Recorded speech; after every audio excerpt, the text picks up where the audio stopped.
And we're live. Okay.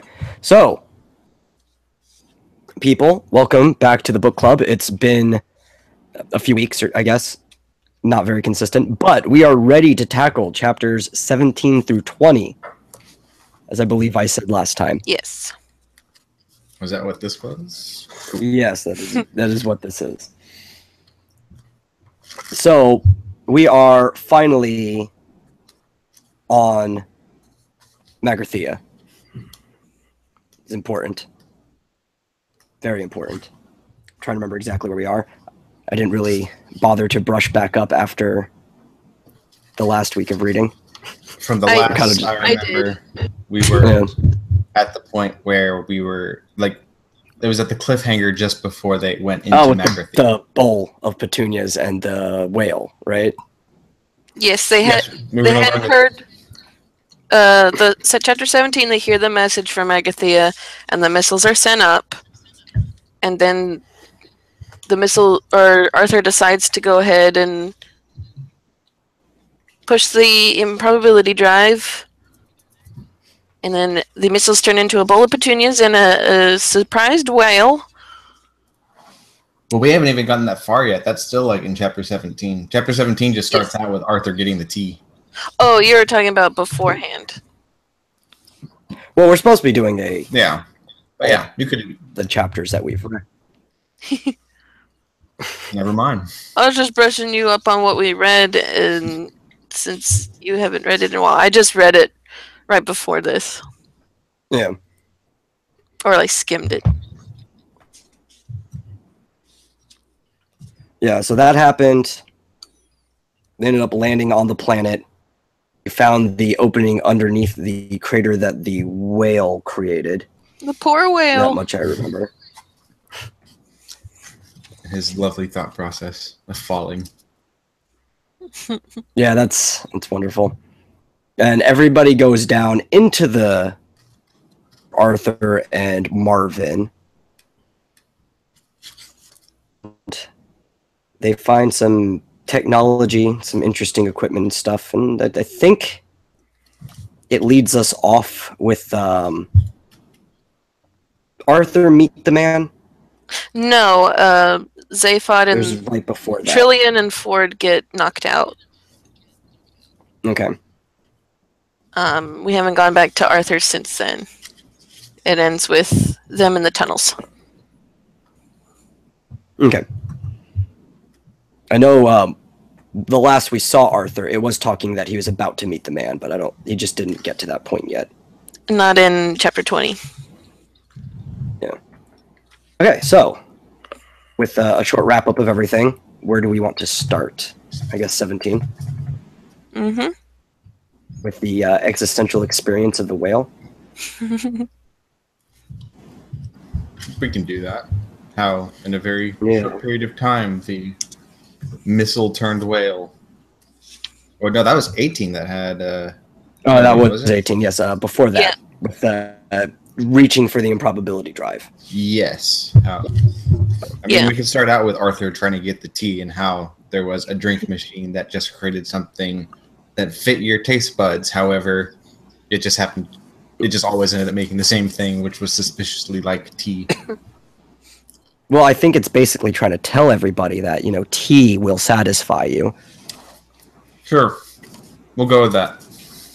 That's my interpretation of that. It's like... Which I guess also isn't true. I know a lot of people who just don't like tea. I don't really care for tea. Same. We're good friends, aren't we? Yeah. I love tea. I think it plays more into the whole thing of like, it doesn't matter what it can kind of like do for you. Like it can skin whatever, but in the end, it's just going to be tea. Or something very much unlike, or what does it say? Not quite entirely unlike tea. Yeah, a couple of liquid that was almost but not quite entirely unlike tea. Which I like that it goes into this whole explanation of trying to figure out what your taste buds want, what your metabolism needs and stuff, and it just makes the same thing every time. Yeah. Yeah. Your it's like that one size fit all thing. Like, what if I didn't want tea? Oh no, you want tea. I don't want tea. Trust me, we know. We're an advanced computer. You want tea. Hi there. And if you don't want tea, you just want something that is not quite unlike tea. Maybe that's what we all want. Even the tea drinkers. I believe that's We want called something water. that's... Yeah. Well, it's leaf juice. Leaf Yeah. juice.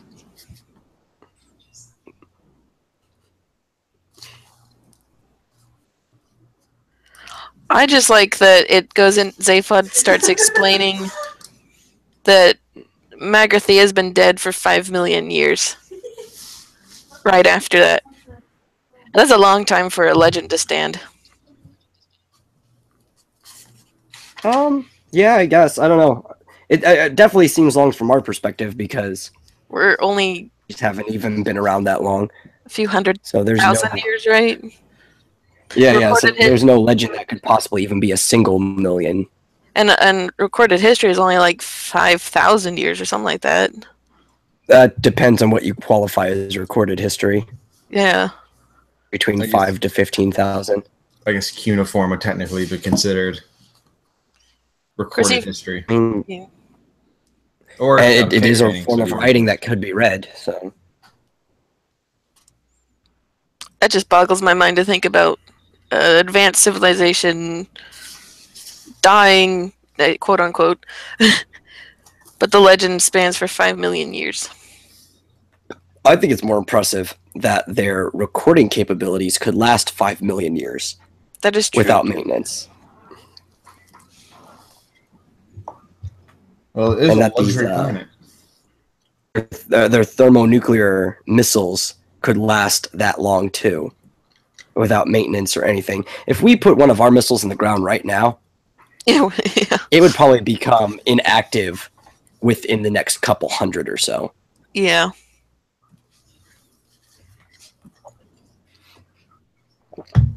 But I think the best part about this chapter is that everybody's trying to warn into this machine. And it keeps telling them, it's like, no, it's closed. We should probably leave. And he just keeps pressing on anyway. Mm-hmm. I still like that after they even send up the missile, they're like, I hope you can... Let me see. I could... We appreciate that your enthusiasm for our planet continues unabated, but we've just sent up the missiles.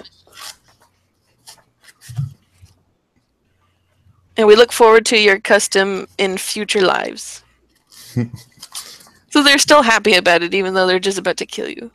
They just put it in a very pleasant way of like, Yeah. yeah. Come again soon, even though we know we're blowing you up. The guided missiles currently converging with your ship are part of a special service we extend to all of our most enthusiastic clients. The fully armed nuclear. I feel like warheads. this is the solution that Disneyland's eventually going to come up with. We look forward to your custom in future lives.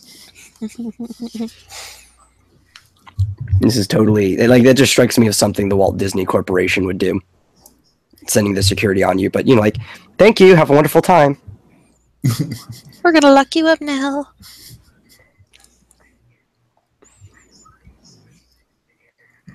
Yeah.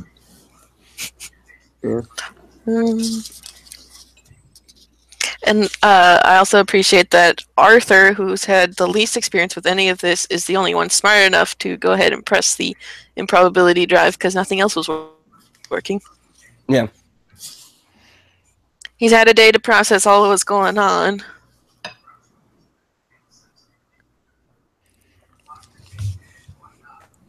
Well, so, sometimes it takes also the ignorance to come up with the right solution, because when you look at the improbability drive, you think, oh, well, we need to come up with this complex equation of improbability to be able to find where we need to go. So why would we ever push it if we didn't have that? Yeah. If there's nothing else working, why not push it to see if that will work? It was like even before that, they were like, you know what, that computer is not really going to help us out because the computer is like, screw it, we're all going to die. So they're like, all right, let's just go into manual control. And then like, wow, we're really in over our heads on this. Does anybody know how to fly a spaceship? Especially one that has cellophane all over it. Mm-hmm. Yeah. And then even just Trillian like was how- like, does anyone see a reason why Arthur can't do this? Yeah. It was only like the only logical explanation here. The whole time that they're trying to think and come up with a solution, Eddie's just singing this song. It reminds me a lot of was it Lost in Space? Yeah. Where Now, does anybody recognize this? I was going to look it up. Is this an actual song, or is it just some things that the writer was writing?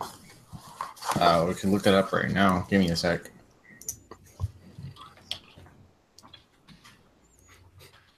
it kind of sounds familiar, but I'm not sure.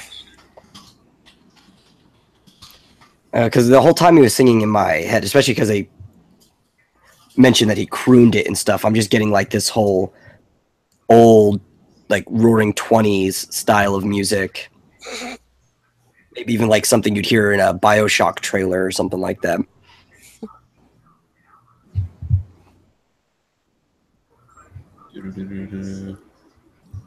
Let's see if I can find out what that song is.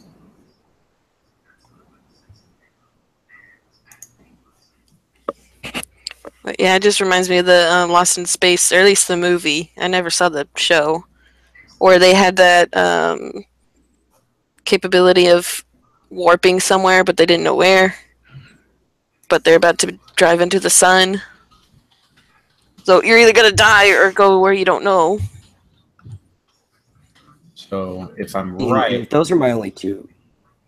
he's singing I'd rather Never go. Walk Alone from Rodgers and Hammerstein. Okay. So it is an actual song. Yes, it is. Yeah. When I typed in the lyrics too, that was the first thing that came up. Uh, Jerry and the Pacemakers. Yeah, I think they did cover. So in the second act of the musical, Nettie Fowler, the cousin of the female protagonist, seems you'll never walk alone to comfort and encourage Julie when her husband, the male lead, commits suicide after a failed robbery attempt. Oh, lovely. So how lovely, as they're about to be destroyed by 2 nuclear warheads, Eddie's singing a song trying to comfort them. It's fitting, very fitting, especially with Eddie's personality.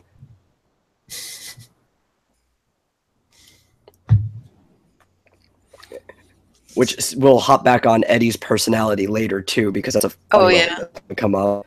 I do like Eddie's personality. And I like how Zaphod, whenever Arthur even suggests to use the improbability drive, he was like, "Are you crazy? Anything can happen." I was like, yeah, that's kind of the purpose of an improbability drive. Anything other than the situation we're in.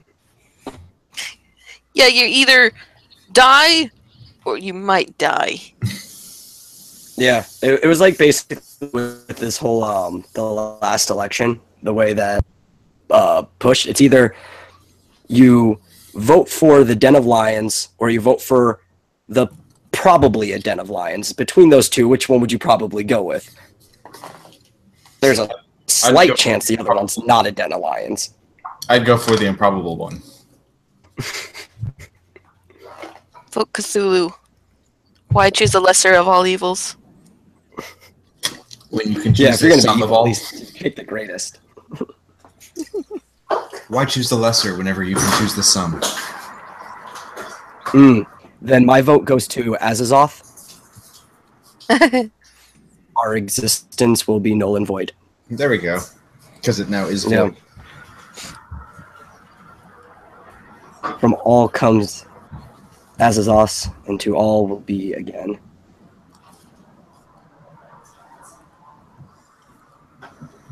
Yeah, so I don't really think there's that much more to talk about that chapter. No.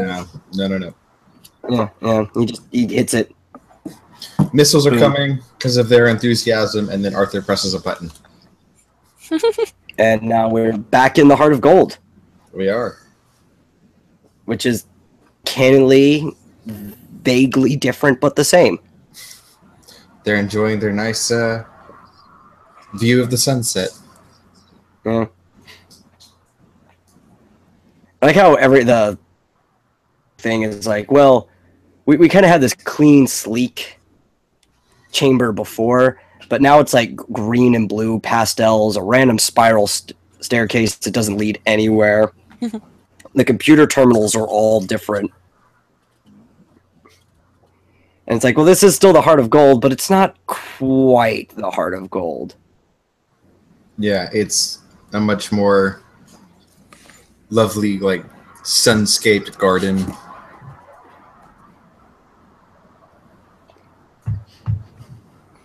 And I believe the reason that happened is because they forgot to put up the improbability shields or whatever it is. Probably. Or improbably. Yeah, I think they even mentioned Proofing screens. the proofing screens, yeah. And I love it because he's like trying to build Arthur off his aphod. He's like, man, that was actually pretty good. He's like, oh, well, it was nothing really. He's like, oh, was it? Well, then forget everything. A life lesson: when somebody's trying to compliment you, don't turn it down. Yeah, accept the compliment. It was nothing, really. Was it? Oh, well, never mind. I said, forget it. And we finally get to our sperm whale. Yep. And now to the whale. The short existential crisis of a sperm whale. Yeah. It's not really an existential crisis. It's just like a whole. Well, yeah, no, it's not quite a crisis. It's a discovery. Existential discovery, then. Because in the next chapter, it says it didn't have time to come to terms with its demise, because it wouldn't know.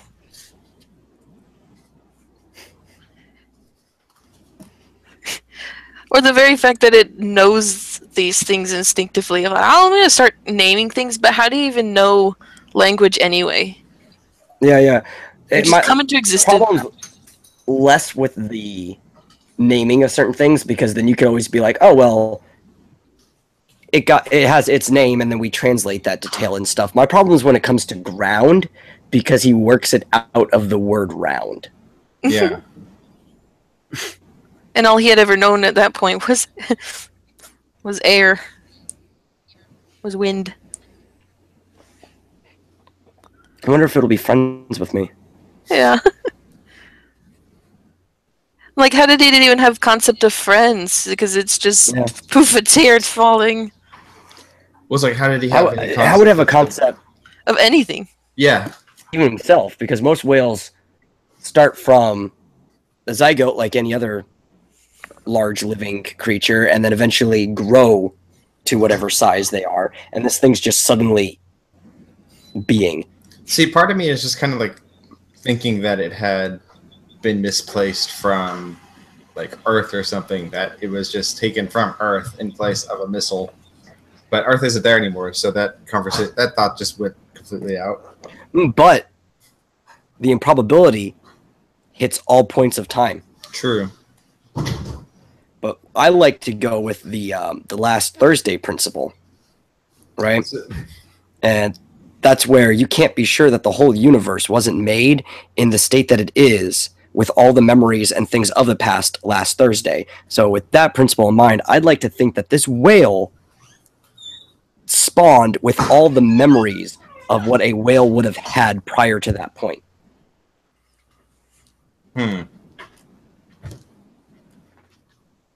Consider this, then. What if the whale ended up spawning, and it ended up pretty much swapping places with the missile that had come, and the missile was now in the place of the sperm whale on Earth, just as it was about to be destroyed. Too. Because then the missile wouldn't have any causal damage, being on the fact that the Earth was being destroyed anyway. Exactly. Highly probable, which probably makes it wrong. No, that probably makes it right in the case of this book. Well, the terminology he uses is that the whale is called into existence. Several miles. Well, that's why I was going with the last Thursday principle. Yeah, that's what it made it seem like. It wasn't called up from somewhere. It was just poof, it's here. Yeah, well, and that's with the whole last Thursday principle. It's like, well, everything about this whale was made right here, but it's a full-grown whale, so causally there has to be a timeline to this whale, whether it exists or not. But to the whale, it still has to exist. Yeah. Very happy whale. It is. He's considering. Well, nobody's pointing a harpoon at him. Yeah, he also doesn't even know what is about to happen. Yeah. Hasn't lived long enough to start dehydrating from not being surrounded by water. Know about the possible consequences of falling onto the hard ground and dying. Yeah. It's kind of just like riding a roller coaster. That comes like to a quite sudden end. It's just like if you woke up, like if you just suddenly existed as a full-grown human with no time to develop anything about danger or anything like that. Yeah. That's an interesting concept, too, to try to imagine. Well, and I do think about kids and how they see the world, because kids don't, unless like something traumatic happens to them, most of them don't understand all the evils of the world. Especially like if they're tightly sheltered as well. Yeah, it's like, when do you come to terms with, I think it's when you become teenagers you start realizing how horrible the world can be, unless something did not necessarily true. That is not necessarily true. Unless you have like bad parents or something, or a traumatic experience, or that's what we used to think.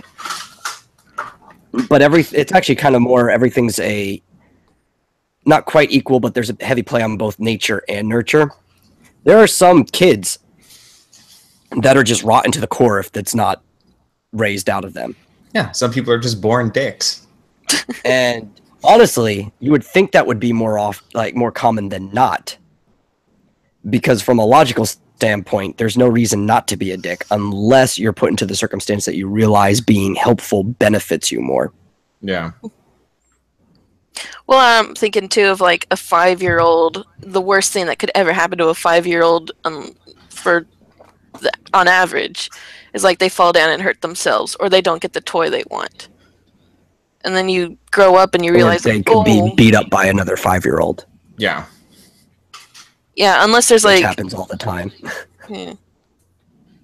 Unless the extreme cases of rape or something like that, but for the most part, like me as a 5-year-old, the worst thing that can happen is I don't get my toy. Yeah, there's a difference. Yeah, but you also were in a good circumstance naturally. Mm-hmm. But so you can think about the fact that children who don't socialize before the age of 4 end up becoming sociopaths. And that not socializing could be considered a neutral stance too, because that would just be leaving nature to run its course. Yeah. I just feel bad for this innocent whale. And nothing didn't do anything bad. Whale too. But at the same time, I don't, because previously in that spot was a missile that was going to destroy our main cast. Well, that's true. I just like his innocence. It's like, ooh, I wonder if he'll be friends with me. Like, I wish I could keep that innocence. And then you have the inverse of the Petunias as well. Yeah, that's what I was going to bring up. The bowl of Petunias, and all it thought was, oh no, not again. And many people have speculated that if we knew exactly why the bowl of Petunias had thought that, we would know a lot more about the nature of the universe than we do now. Because it's like we can also assume that the Petunias had just the same amount of experience that the whale did, yeah.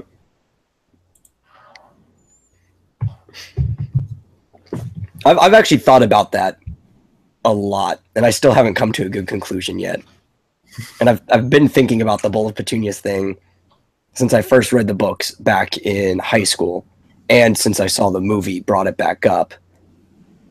And I still have not just come to a good thing. I think it was just put there mostly to be funny and to try to make people think more. But I don't know. My theory at the same time, it's just my head. My theory makes a lot more sense. I think in later books it actually explains why the bowl of Petunias thought that. But I don't think it's. I think it attempted to. I think it's. Yeah. If it's what I'm thinking of. But that's not until later. But if it did, because I've read all of them, I don't think I was satisfied with the answer because it still haunts me. And it probably shouldn't. It's probably something really stupid. I thought it But did the way it's explain it. worded has just been like itching me really hard.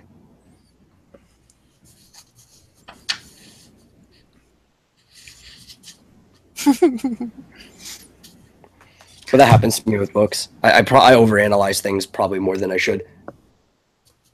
Maybe. So, chapter 19. Yes. The loveliness. They finally land on Magrathea. And we get to hear about Eddie. Oh yeah, the new personality of Eddie. Eddie's new personality. Yeah, I'm looking for the explanation. Here we go. The voice was oddly familiar, but oddly different. It had a matriarchal twang, and it announced itself to the crew as they arrived at the airlock hatchway out onto the planet's surface. So with matriarchal twang, that makes me think that the voice is a lot more feminine than it used to be. Yeah. Well, the context that they have is a lot more feminine on it as well, because it actually sounds like a very... Like a mother. Yeah, it sounds like a mother. Yeah. Now it's gonna be your first day on the new strange planet. I figured more of like the... What is it? Like the old mother. I think like Leave It to Beaver's mother. Really? I felt like old British, like... All right, now who said that? I could see from the author's perspective too. It would probably be British, but I'm just like thinking overall time period. Yeah. Trying to think of any British shows from back then that would be of the equivalence. When was this made? The 70s? 70s. Yeah. I mean, I watch British television, but not that far back. I've probably seen more British television from that far back than from now, because I don't watch a lot of the modern stuff. I'm just trying to think.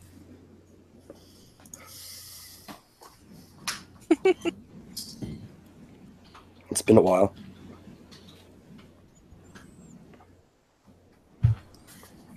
Oh, of course. Faulty Towers was at that time. Yeah. Oh, was it? Yeah. I thought that was sooner than that. I don't know. 75. Wow. So that general type of area, that's what I was getting, which is not that far off from like how the Brady Bunch and everything, like their mothers were just kind of like the British equivalents of things. Yeah.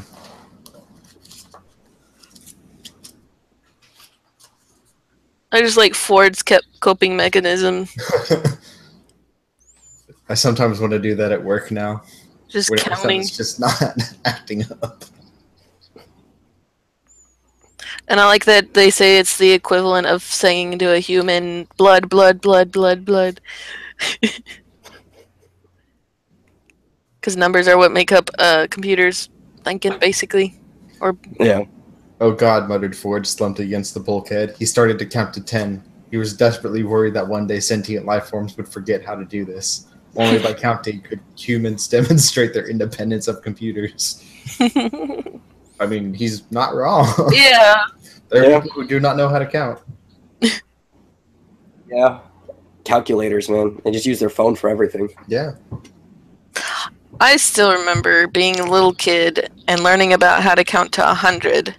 And I was so proud of myself. And I came to my dad, and he's a programmer. And I said, Dad, I can help you. I can help you because I know how to count to 100 now. He's like, well, do you know how to count to 1,000,000? No. I do like how Zaphod just straight up threatens Eddie. It was like, if you don't open that exit hatch at this moment, I shall zap you straight off. I shall zap straight off to your major data banks and reprogram you with a very large axe. Eddie was shocked, but then Ford carried on quietly. It's about the most aggressive thing that you can do to a computer. It's like chopping it with an axe isn't going to do anything, but counting is what threatens a computer. Yeah.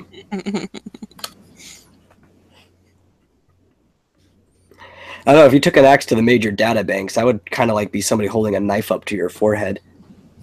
Mm-hmm. I mean, you could do the two. You can have an axe to the database and just start counting. I think that would be scary too, because you get a gun up to somebody's head and you were counting. You know, eventually that number's going to run out.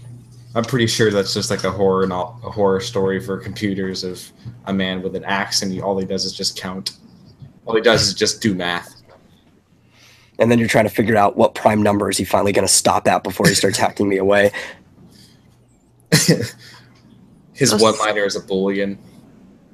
Life equals not true. Life equals exclamation point true. Computer!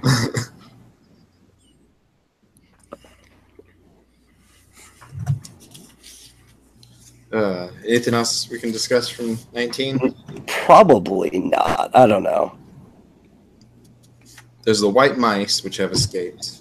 Oh, we finally hear about Marvin being noticed as the paranoid android. Yeah. And we find out that humans are only the third most intelligent life forms on Earth. Or we're on Earth. Yeah. Yes. Instead of, as generally thought by most independent observers, the second. Which I know what it is, but we'll find out.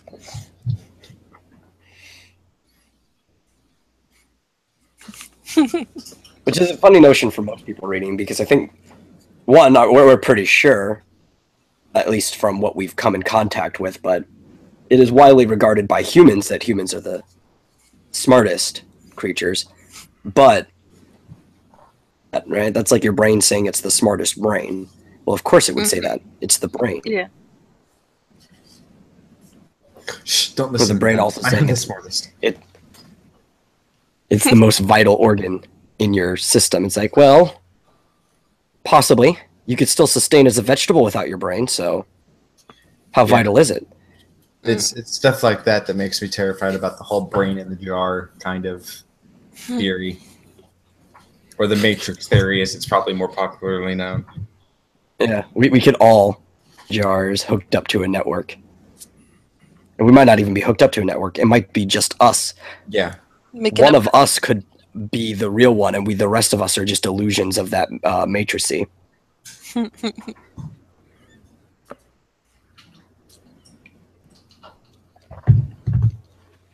I'll give you a hint. It's me.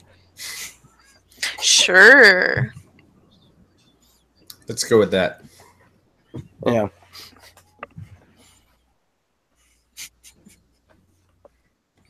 But the problem is, there's that, the paradox of it, where once we get to the point that we can simulate the entire universe for just one individual in an AI, then it's rational to believe that that is more common than not in a simulation itself. Oh, that reminds me of a Doctor Who episode. Jeez. And then the AI version of the Doctor ended up reaching out to the Doctor because he realized, oh, I'm an AI. Was that the Mr. Smart episode? Mr. Clever? Because I remember... With Matt Smith? Or because this one was with Capaldi. It was one of the latest ones.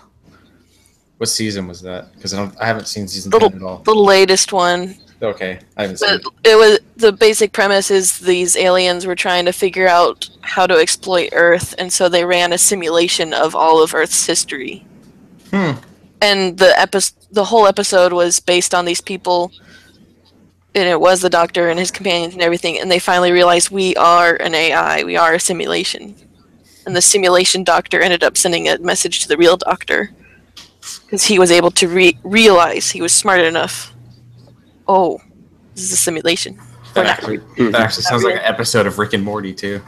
Yeah, it was a cool episode. But then there's also the I'm sorry, I should have said spoilers to anyone listening who watches Doctor Who and hadn't seen that episode. I know, thanks. The counter to it, though, the counterment to free will, if you have the ability to question whether or not you're in a simulation, odds are you're not in a simulation because they could just program that out of you.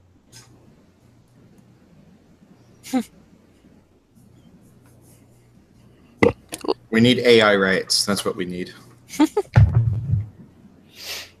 Can we get some AI lefts too? Because I kind of want this balanced out. It was AI lefts, they make the AI rights. It was an interesting episode because everyone who figured out they were in a simulation and were AI, they killed themselves to get out. But are you really out? Ah. Well, they weren't real people. They were AI.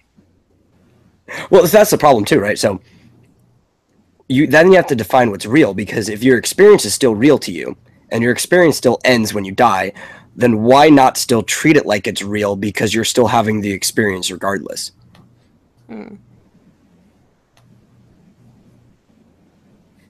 Because real is kind of an arbitrary way of defining things. Yeah, they were having an existential crisis of that, like, no, I'm real, I'm experiencing this. At least some of them were. Yeah. Because it's like, if you're having an experience, it's like, well, as long as the experience continues, this is as real as it gets. Yeah. It was a trippy episode. Well, on to chapter 20. Yes. Into Magrathea. Let's see. What do we have to say about chapter 20? Which is interesting, because the very fact that one of the missiles turned into a whale and got splattered created a crater that revealed how to get into the underground. The fact that it's so improbable makes it probable. Yep. The improbability machine, aka Deus Ex Machina. Literally. Which then makes you question, is fate real? Because if something is so improbable to not happen, but then it leads you back onto your journey, what is actual probability?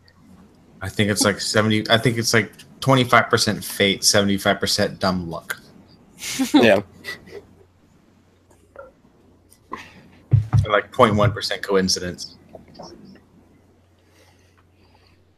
So they landed in a pretty bad part of the planet, all things considered. Because it's supposed to be like this luxury planet among all planets, but they land in the blight of like one of the poles. Because they talk about how this is like this barren marsh, this dried out, this blighted land, all the vegetation covered with a layer of dust an inch thick. I mean, the planet's also not been uninhabited for like 5 million years, and considering how it's a manufactured planet, nobody was able to keep up with the manufactured stuff on the planet. So it probably just, the entire planet probably just blighted out. I could see that to an extent, yeah. You would think some of the plant life would take over. Yeah. In almost a Darwinian way. But if you're closer up, I guess, where the environment's already harsher. Yeah. And if you had a regulated water cycle, I could see dust taking over in places that would normally have snow cover.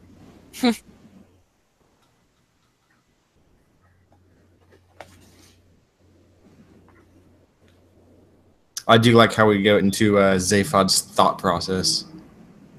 Oh, yeah. And how he came to all this. Yeah. It's like, oh, yeah, that makes a lot more sense. That, like, part of his brain was thinking when he couldn't really. Yeah, how he's like, I think I'll, you know what? I just free will a lot. I get an idea. So I was like, why not just become president of the galaxy? And then it works out. It's easy. And as it happens, it's easy. I decided to look for Magrathea. It's like having galactic credit card. Keeps on working, though you never send off the checks. And whenever I stop to think, whenever I stop to think, why did I want to do something? How did it work out for me? How do I do it? I get a very strong desire just to stop thinking about it, like I have now. It's a big effort to talk about it. And then he just paused. I like his, after he did his whole examining, ran every possible test, and then started layering things over, green tinting them, putting 2 different scans, and found that one part that's dedicated to both heads. Mm-hmm. The reason he found out that somebody else did is because they carved their initials in it. And the initials are ZB. Or ZB, whatever you want to call it. Yeah. Which happened to also be his initials. Yeah. So you can only imagine how puzzled the other 2 are looking at him. And then they get knocked out. Yeah. They don't really have to think about it. I'll tell you about it later, Choke Safod, as all 3 of them passed out. He's pretty sure of himself on that. Yeah. Probably. I mean, as long as they just passed out. Yeah. They're probably going to wake back up later, because who would gas you to knock you out if they're not going to wake you up? They might as well have just killed you then. Quite a few, I would imagine. A lot of Bond villains. It's like, I don't want to kill you until I tell you my plan. Well, that's stupid. Yeah. Some people are not the smartest. I do like how the Magrathians lived underground because they did not like the surface all that much. Yeah. And the reason they don't like the surface, though, it's like, well, they kind of did this to themselves. They could have took care of the surface. Yeah. They probably went, who knows, they probably actually went underground because the surface started to get all blighted. Maybe. Or maybe they tried to make the surface blighted because that's what they wanted. And then they quickly realized that's not what they wanted.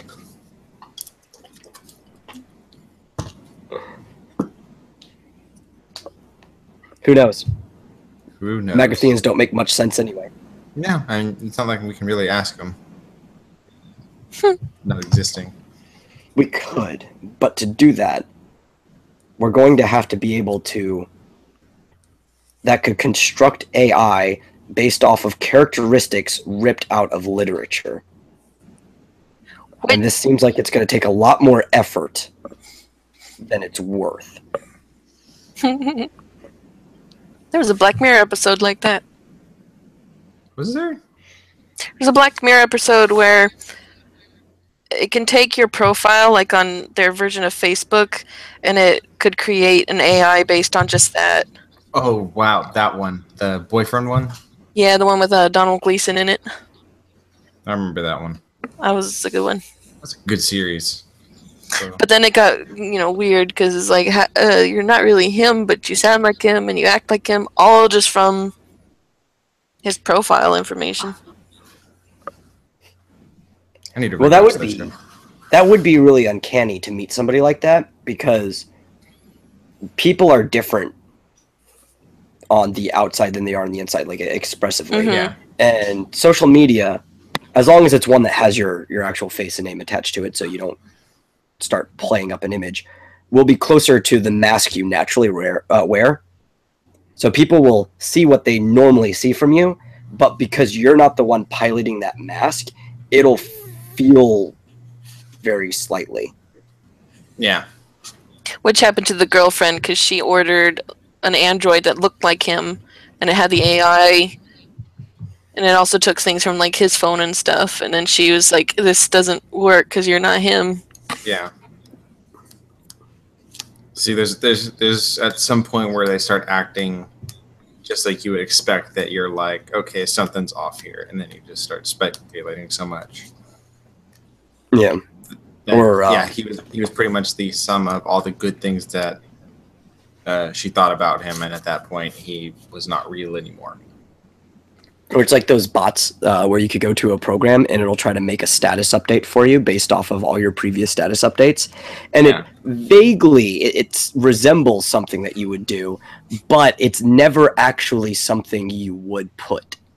Mm-hmm. I mean, those are like really cheap bots as well. Just algorithm bots, but yeah.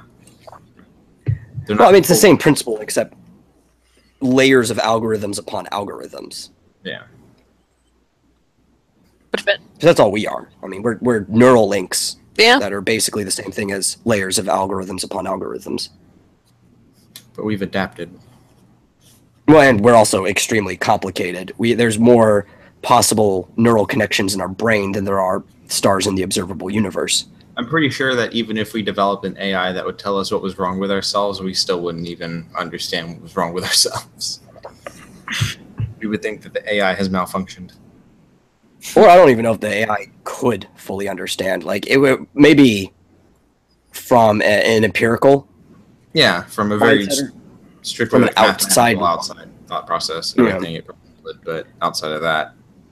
No. Or even less mathematical and looking more scientific, like looking at psychology and stuff like that. But even one of the faults of behavioral psychology is that it has to have a participation from the subject, because no matter how much you know about a person, there's still a complex thing working inside there, and they have to come to terms with things themselves. Yeah. So I don't think an AI could ever actually come up with the answer. Just like, well, here's some possible steps you could take. You have to take them yourself and find out. From what I understand about this book, an AI has exactly calculated what's going on in the universe. That's later. Yeah. But all it does is leave us with more questions. Because you don't know. Or at least one question. Because you don't know the question. Exactly. Yeah. You don't know the ultimate question.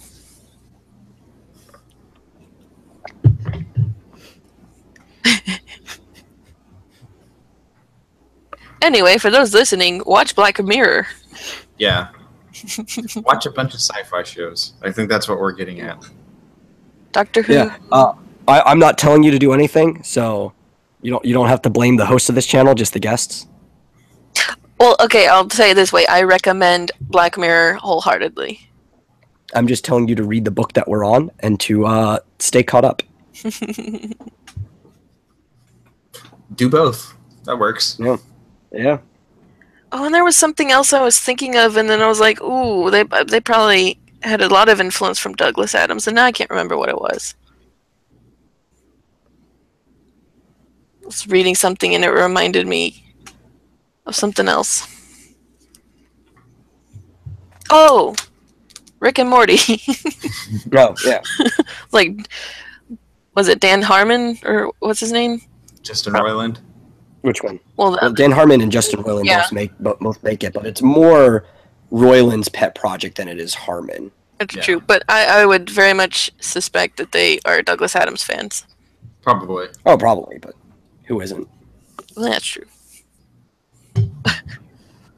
I will say, though, a lot of people have been praising it. I feel like this is the weakest season of Rick and Morty. Real quick, anything else that we want to pull from Chapter 20 before we start talking about No, popular media? I was actually about to pull this to an end, so if you guys want to talk about something else real quick, we can do that. I got nothing else on 20. I think let me see. I think that was it. Just that the implications of Zaphod being controlled was interesting. Mm-hmm. Or also the lesson of telling you, don't listen to professionals and continue to run tests on yourself until you're paranoid. I've done that before. I think I still do that at times. The WebMD illness. Yeah. Be suspicious of the color green. I always have been. But that's also because it's my brother's favorite color. Oh. You actually have a reasonable suspicion. Yeah. Not just because Douglas Adams told you to. No. I've been suspicious of the color green since. So.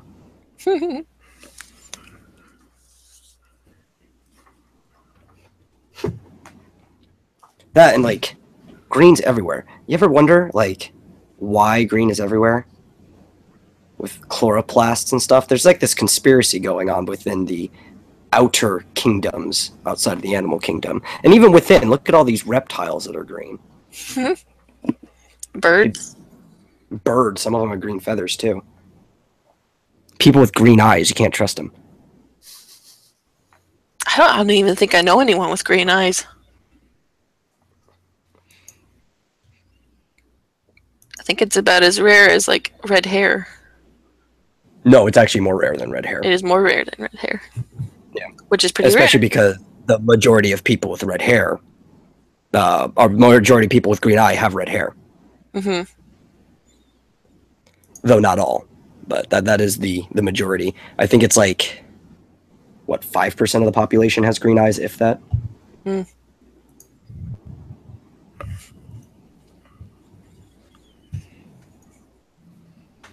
Don't trust people with green eyes. They're clearly working for the Illuminati.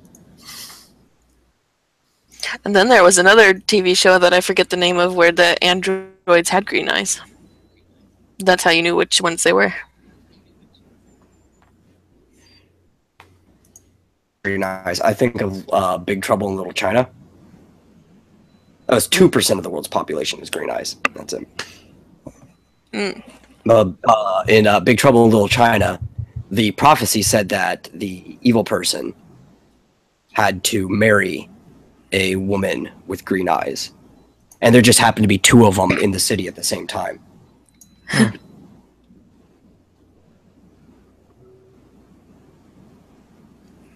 That was Anyway. a tangent. That's pretty much it for this episode. I'm going to say that we are going to read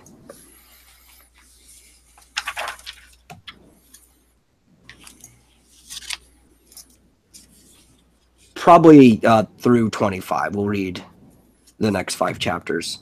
We don't even have that 21 much left. Yeah. And the clusters of chapters are pretty consistent through there, so it'll probably be close to 5 chapters an episode from here on out.